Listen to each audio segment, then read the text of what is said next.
July 12, 1944, South Pacific, 280 nautical miles east of Guadalcanal. Ensign Robert Crane sat in a small rubber raft, just 7 feet across. He watched pieces of his Grumman TBF Avenger disappear beneath the waves. The ocean hadn't stopped moving for 3 days. The sun had burned his lips until they cracked open. His water supply, 4 tin cans, already half empty. He had maybe 60 hours left before dehydration would leave him too weak to signal passing aircraft. Then he noticed something strange, something that didn't match anything he'd seen in training. Beside the water cans sat a sealed metal cylinder. It said, U.S. Navy Emergency Fishing Kit, open only for actual emergency use. He twisted the key that was soldered to the top. Inside, fishing hooks ranging from tiny to massive, braided line that felt nothing like the heavy tarred cord he'd used as a kid, dehydrated bait, a knife, sharpening stone, a small harpoon. The instructions were printed on waterproof paper, clear and simple: how to catch fish, how to extract drinkable fluid from their flesh, how to preserve energy, how to avoid dangerous species. Within an hour, Crane had caught 2 yellowfin tuna. He followed the illustrated diagram step by step. What the Japanese Navy never anticipated was this: American industrial ingenuity had transformed stranded sailors from helpless victims into self-sufficient survivors, armed not with weapons, but with 3 pounds of fishing gear, designed by sportsmen who understood that the ocean could feed those who knew how to ask. The emergency fishing kit, designed by sport fishing legend Michael Lerner and adopted by the U.S. Navy in February 1943, had turned the mathematics of survival completely upside down. The Germans and Japanese expected lost American servicemen to die at sea within days. Instead, they caught dinner, extracted water from raw fish, and survived for weeks until rescue arrived. The conference room in Washington felt colder than November 1942 had any right to be. Michael Lerner sat across from 3 War Production Board officials. They had just finished presenting statistics that no one wanted to believe. Downed pilots were dying within 72 hours of hitting the water. Torpedoed sailors, pulled from burning ships into life rafts, were dying too, not from their wounds, but from dehydration and starvation, before rescue planes could even locate them. The Pacific Theater was becoming a graveyard, not measured in battles lost, but in men who survived the initial disaster only to die slowly, drifting on empty oceans with survival gear that simply didn't work. Lerner had spent the previous 2 decades revolutionizing sport fishing. He'd founded the International Game Fish Association in 1939, establishing rules and standards for big game angling. He'd caught marlin off Bimini, tuna off Nova Scotia, swordfish in waters where most men wouldn't venture. He understood ocean currents, fish behavior, line tension, hook design, and the psychology of patience required when nature decided whether you ate or went hungry. The War Production Board had summoned him for one reason. They needed someone who knew how to catch fish under pressure, and warfare had created the ultimate pressure test. The existing survival equipment was failing catastrophically. Heavy tarred lines became unusable after saltwater exposure. Hooks rusted or broke. Instructions, when they existed at all, assumed knowledge most farm boys from Kansas and factory workers from Detroit simply didn't have. The kits had been designed by bureaucrats who had never held a fishing rod in their lives, and men were dying because of that ignorance. Lerner accepted the assignment that afternoon. Within days, he assembled a committee of the finest anglers in America: Kip Farrington, who had pioneered offshore fishing techniques; Philip Wiley, novelist and expert on sailfish; Captain Eddie Wall and Captain Bill Hatch, charter boat operators with decades of commercial experience; Julian Crandall, whose Ashaway Line and Twine Company in Rhode Island manufactured the strongest fishing line available. Together, they represented centuries of accumulated knowledge about how to extract food from hostile water. The committee's first action was to interview hundreds of survivors who had been stranded at sea. They sat in naval hospitals and debriefing rooms, listening to stories of desperation. Men who had tried to fashion hooks from uniform buttons, sailors who had attempted to catch fish with bare hands, pilots who had watched sharks circle their rafts while they slowly died of thirst. Surrounded by water, they couldn't drink. The stories all shared a common element: failure caused by inadequate equipment and absent knowledge. Lerner understood immediately what the military had missed. This wasn't about issuing gear. This was about teaching men who had never fished how to become anglers capable of keeping themselves alive. The kit would need to be foolproof, comprehensive, and light enough to pack in every life raft and cockpit in the fleet. The irony wasn't lost on anyone in the room. Men who had spent their lives fishing for sport and trophy now faced a different task: designing equipment that would determine whether American servicemen lived or died in the world's loneliest battlefield. But first, they needed to test everything, and that meant Lerner himself would spend months adrift off the Florida coast, deliberately starving, learning exactly what worked when survival became the only game that mattered. The rubber life raft drifted 20 miles off the Florida coast in January 1943. Tethered to a support boat that Lerner had ordered to stay visible but unreachable.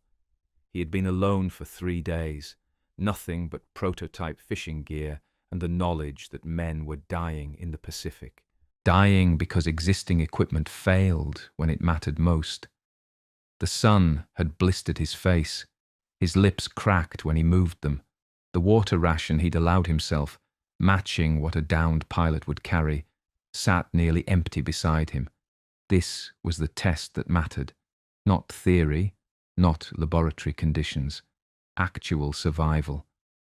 He baited a medium-sized hook with dehydrated squid that had been soaking in seawater for an hour. The line was synthetic braided cord, revolutionary for its time, developed specifically to resist saltwater degradation. The heavy tarred lines used in existing survival kits became stiff and unusable after days of exposure. This new line remained flexible. He cast into water that looked empty but wasn't. Within minutes, a yellowfin tuna struck, 20 pounds of protein, and something more valuable: fluid. The committee had discovered something that would save hundreds of lives. Lymphatic fluid could be extracted from raw fish flesh by wrapping it in cloth and squeezing. The liquid that emerged was drinkable, slightly fishy in taste but not salty, capable of sustaining a human body for days or weeks. Research had determined that all but 4 relatively rare saltwater species could be eaten raw without illness. Barracuda, pufferfish, and certain reef species carried toxins. Everything else was food. A stranded sailor with fishing gear and knowledge could survive indefinitely. Lerner tested dozens of hook sizes, from tiny for baitfish to massive for sharks. He tested line strengths and breaking points. He discovered that pursuing fish over 50 pounds was catastrophic if gear was lost.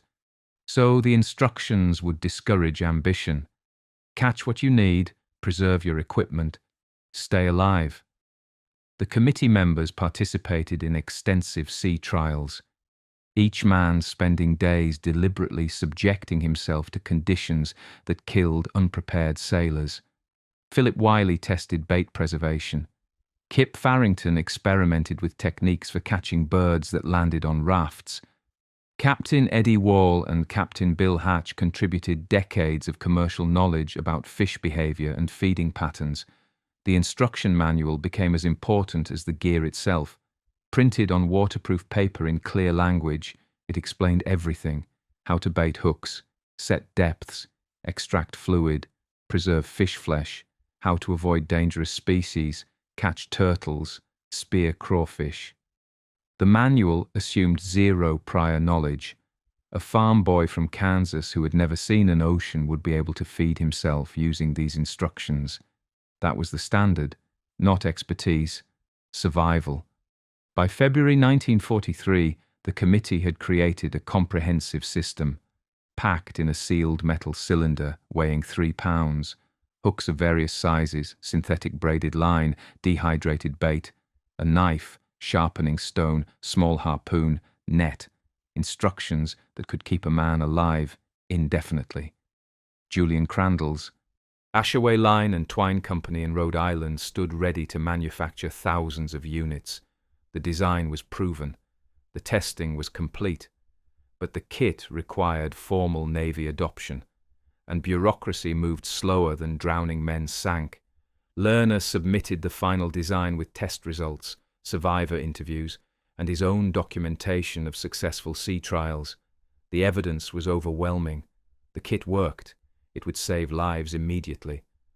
The committee waited for approval while casualty reports continued arriving from the Pacific, each one representing a serviceman who had survived the initial disaster, only to die slowly of starvation and thirst, waiting for rescue that came too late or equipment that failed when needed most. The answer came in mid-February. The US Navy formally adopted the emergency fishing kit for immediate production and distribution. But now came the hardest test of all, whether men facing death alone in hostile oceans would trust 3 pounds of fishing gear enough to try catching their own survival. The factory floor at Ashaway Line and Twine Company in Rhode Island transformed overnight in February 1943. Julian Crandall had received the Navy contract with specifications that would have seemed absurd 6 months earlier. Produce thousands of emergency fishing kits, each one capable of keeping a man alive indefinitely at sea, weighing no more than 3 pounds, costing approximately $5, packed in sealed metal containers that could survive weeks of saltwater exposure. The company that had spent decades manufacturing recreational fishing line now faced a new task, mass-producing survival itself. The kit's contents had been refined through months of brutal testing, hooks of various sizes, from tiny for bait fish to massive for tuna and sharks, 100 feet of synthetic braided line that remained flexible after days in salt water, revolutionary compared to the heavy tarred cord that had failed so many sailors, dehydrated bait that reactivated in seawater, a 2-inch high-carbon steel knife with a wooden handle, drilled with a hole for attaching cord, designed to float if dropped, a sharpening stone, a 7-inch harpoon with a specially constructed barb, a U-shaped attachment that could mount on an oar blade, transforming a paddle into a spear, a small net, cotton gloves for handling line. The instructions were printed on waterproof paper, in language so clear that any literate serviceman could follow them, how to bait hooks for different species, what depths to fish, how to extract lymphatic fluid from raw fish flesh by wrapping it in cloth and squeezing, producing drinkable liquid that could sustain life for weeks, which fish were safe to eat raw, all but 4 rare species, barracuda, puffer, and certain reef fish that carried toxins, how to catch birds that landed on rafts, how to spear turtles. The manual assumed 0 prior knowledge and explained everything. The entire kit rolled into a canvas apron made of olive drab herringbone twill containing 12 pockets with rayon tape ties that allowed it to be worn outside a life preserver. Then the apron was packed into a sealed metal cylinder with a key soldered to the top. The container was marked clearly, emergency fishing kit, open only for actual emergency use. Production began immediately.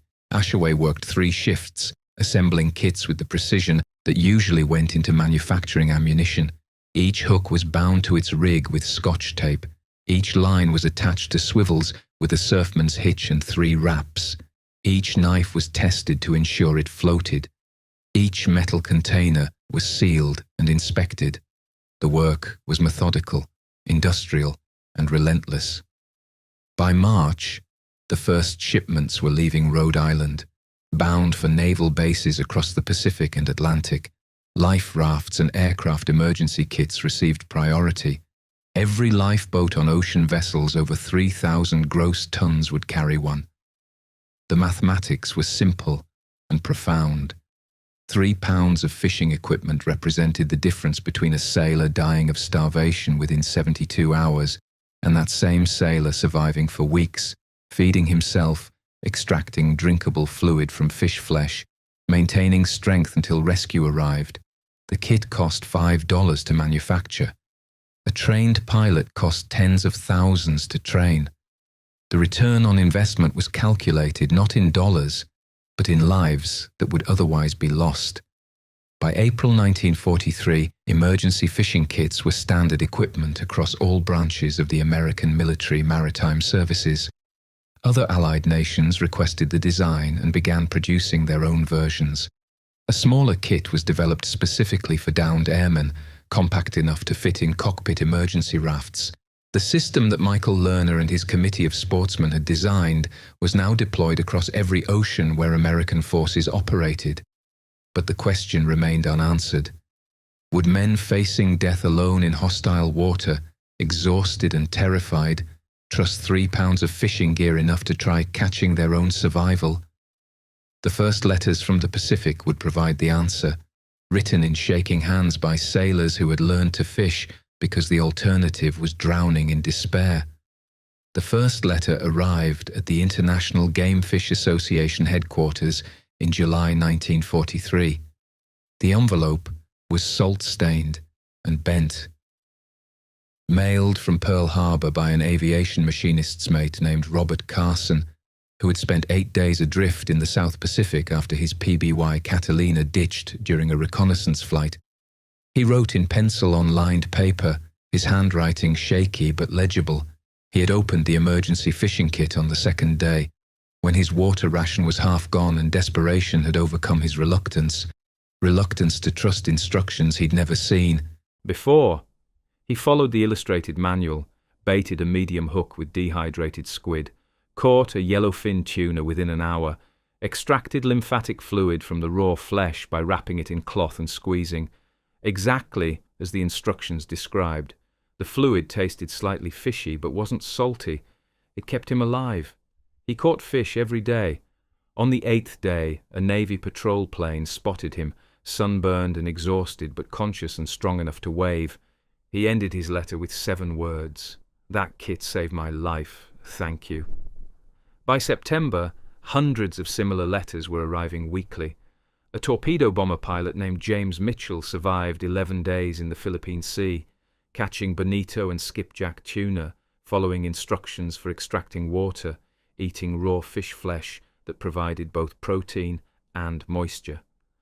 A destroyer sailor named Paul Henderson floated for 13 days in the Atlantic after his ship was torpedoed by a U-boat.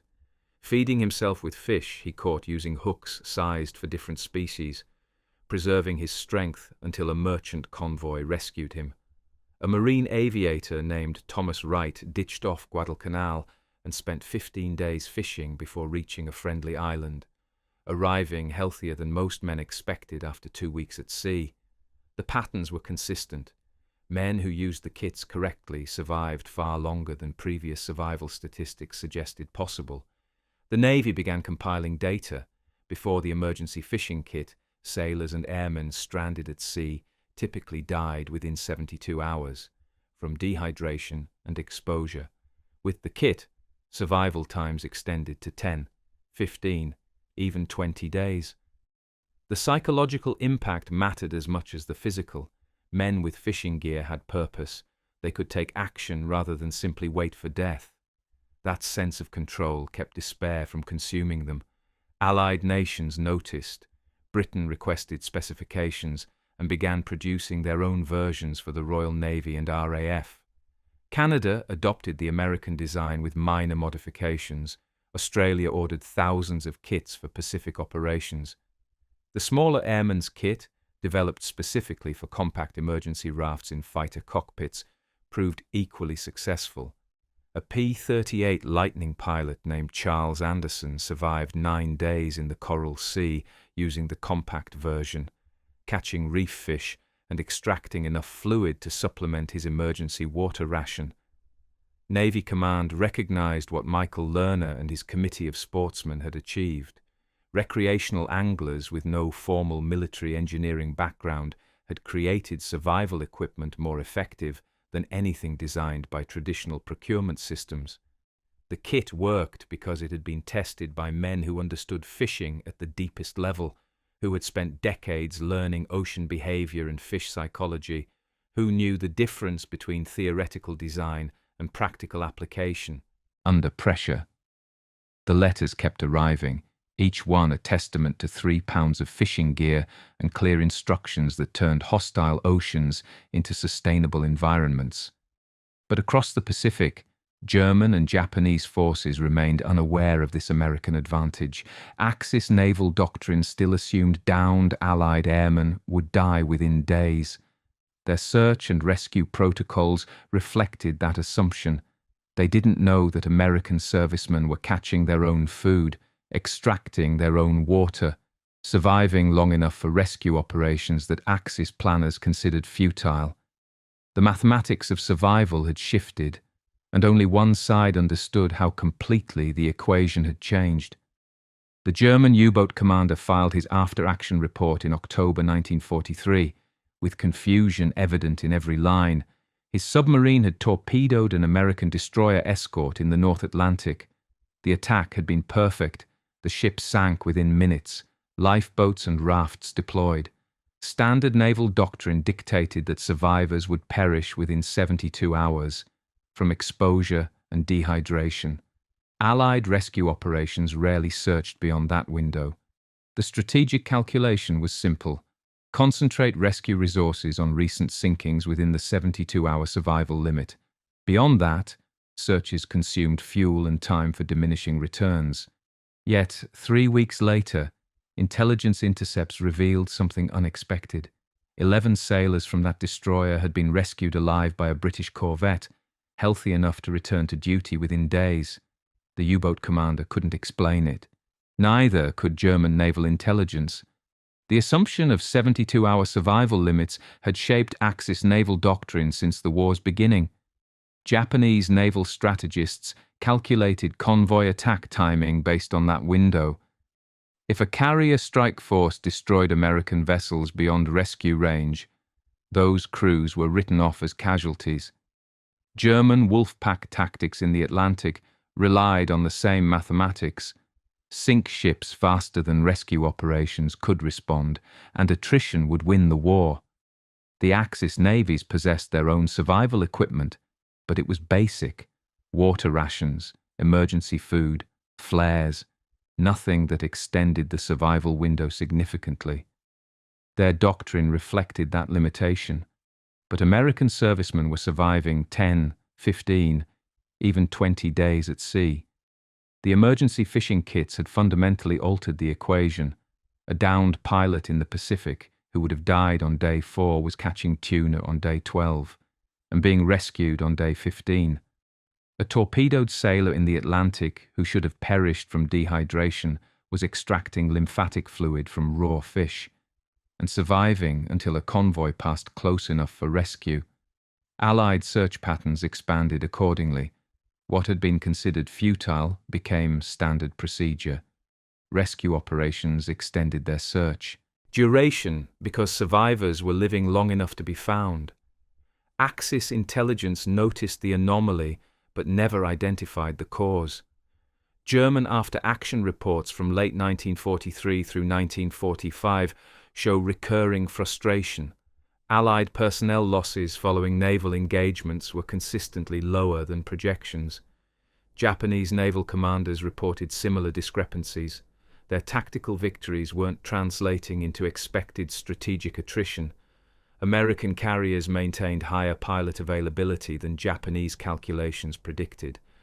British merchant marine crews returned to duty at rates that didn't match survival models based on convoy losses. The answer was 3 pounds of fishing gear and illustrated instructions that no Axis intelligence service ever captured intact or analysed properly. The emergency fishing kit was packed in sealed containers marked for emergency use only. Survivors who reached land or rescue ships rarely thought to preserve them as evidence. The few kits that might have been recovered from captured life rafts were dismissed as standard survival equipment. unremarkable enough that no one examined their contents closely or recognized their revolutionary design. Something as simple as fishing gear had altered the mathematical foundation of naval warfare. The Axis planned operations assuming 72-hour survival limits that no longer existed for American forces. Every sinking that should have produced total crew loss instead resulted in partial survival. Every downed aircraft that should have meant one dead pilot instead became one pilot who might return to duty. The cumulative effect was strategic. Personnel retention rates across all maritime theatres exceeded Axis projections by margins large enough to affect force availability calculations. But the full impact wouldn't be understood until after the war, when survival statistics from both sides were finally compiled and analysed. Only then would it become clear that Michael Lerner's committee of sportsmen had created more than survival equipment. They had created a strategic advantage that the enemy never recognized, never countered, and never understood, until it was too late to matter.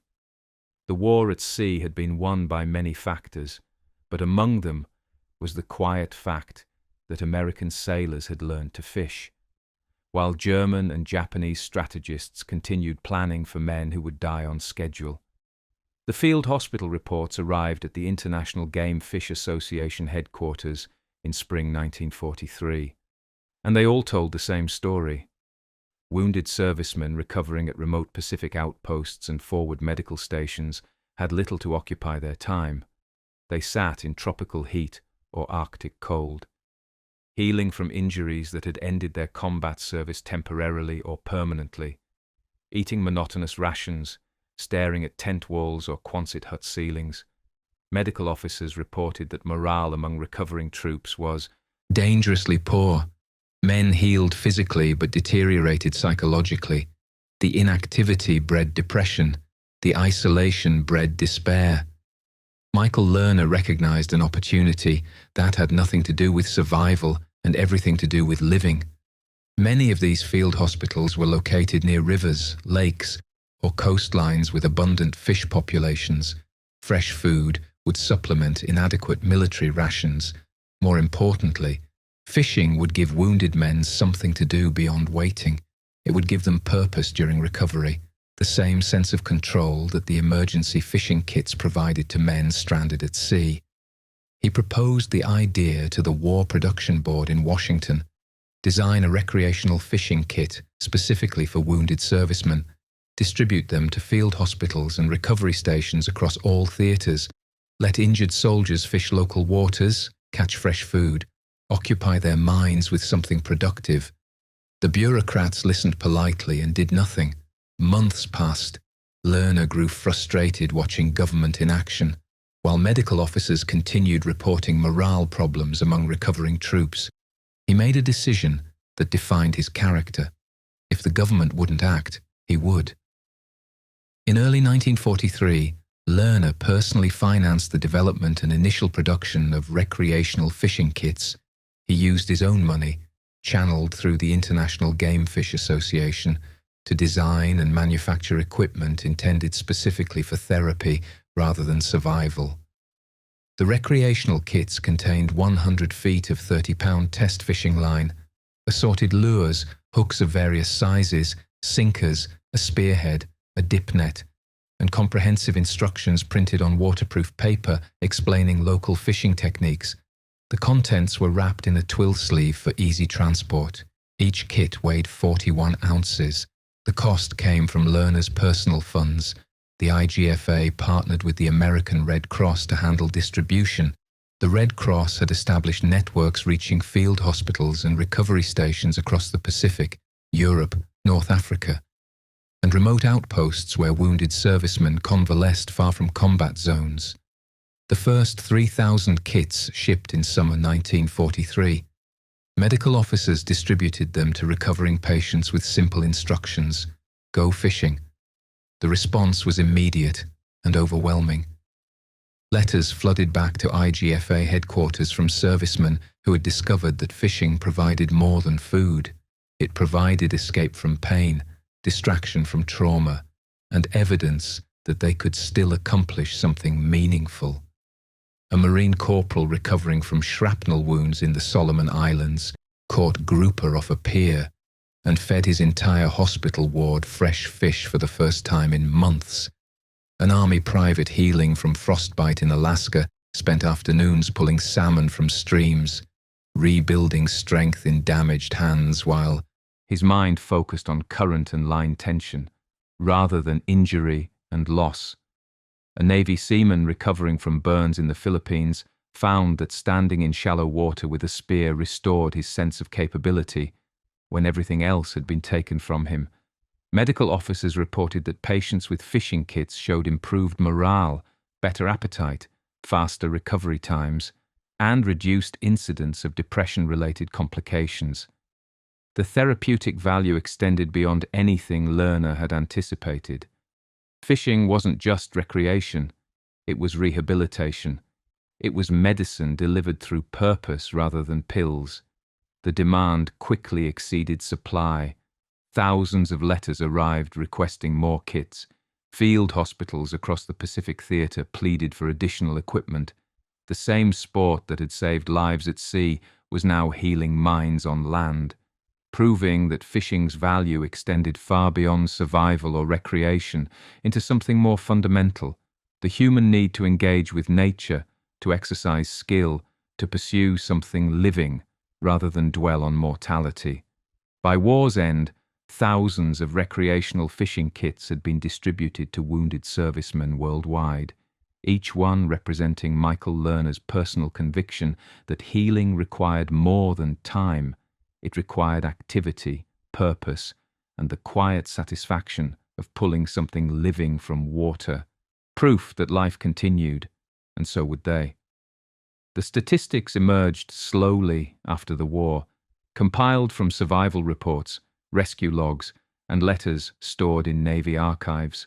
The emergency fishing kit had saved hundreds of lives across all theaters, perhaps more than 1,000 when accounting for servicemen whose survival time extended just long enough for rescue operations to succeed. The numbers were precise enough to matter, imprecise enough to remain estimates. What mattered more was the pattern. Men who used the kits correctly survived far longer than military doctrine had assumed possible, and that extended survival window translated directly into lives preserved that would otherwise have been lost. The question that historians later asked was why sportsmen succeeded where military engineers had failed. The answer lay in expertise versus assumption. Military procurement systems designed survival equipment based on specifications and requirements, written by people who had never fished. They created gear that looked functional on paper, but failed under real conditions. Michael Lerner and his committee of anglers brought decades of practical knowledge. They understood that fish behavior varied by species and depth. They knew that line material mattered as much as hook size. They recognized that knowledge was as important as equipment, which was why the illustrated instructions received as much attention as the physical gear. The emergency fishing kit represented American industrial culture at its finest. Identify a problem, recruit civilian experts, test rigorously under realistic conditions, manufacture at scale, distribute widely. The entire process from initial concept to mass production took less than a year. No bureaucratic delay slowed development once the need was recognized. The War Production Board demonstrated what government could accomplish when it trusted experts and acted decisively. But the kit's deeper significance transcended survival statistics. Lerner and his committee had created autonomy. They gave stranded servicemen the power to feed themselves rather than simply wait for death. That psychological shift mattered as much as the physical sustenance. A man with fishing gear had purpose. He could take action. He could exercise skill. He wasn't merely a victim of circumstance, but an active participant in his own survival. That sense of control kept despair from consuming men who might otherwise have surrendered to the ocean's indifference. The kits remained standard equipment through Korea and Vietnam, Modifications improved materials and packaging, but the basic design endured. Synthetic lines became stronger, hooks were manufactured with better corrosion resistance, instructions were updated with more comprehensive species identification, but the philosophy remained unchanged: equip individuals with knowledge and tools to save themselves. That principle became central to military survival training worldwide. Modern survival kits still contain fishing gear. Modern survival manuals still teach servicemen how to catch food in hostile environments. The legacy extended far beyond the physical equipment, into doctrine and training that continues today. The original emergency fishing kits are now museum pieces, displayed at the International Game Fish Association headquarters in Florida and military museums across the country. They look unremarkable: small metal cylinders weighing 3 pounds, marked with faded text, containing hooks and line and instructions printed on paper that has yellowed with decades. Visitors often walk past them without stopping, attracted instead to displays of weapons and vehicles that seem more dramatic, more obviously significant to military history. But those who pause and read the descriptions understand what they're witnessing. 3 pounds of fishing gear that once held the difference between drowning in despair and catching dinner. $5 worth of equipment that saved hundreds of lives. The quiet work of sportsmen who understood that sometimes the most powerful military equipment isn't designed for killing, but for living. The emergency fishing kit was never celebrated with parades or medals. It didn't win battles or sink ships. It simply kept men alive long enough to go home, which was, in the end, the only victory that truly mattered. To the sailors and pilots whose survival depended on learning to fish, when the ocean became their only companion, and hope their only remaining ration,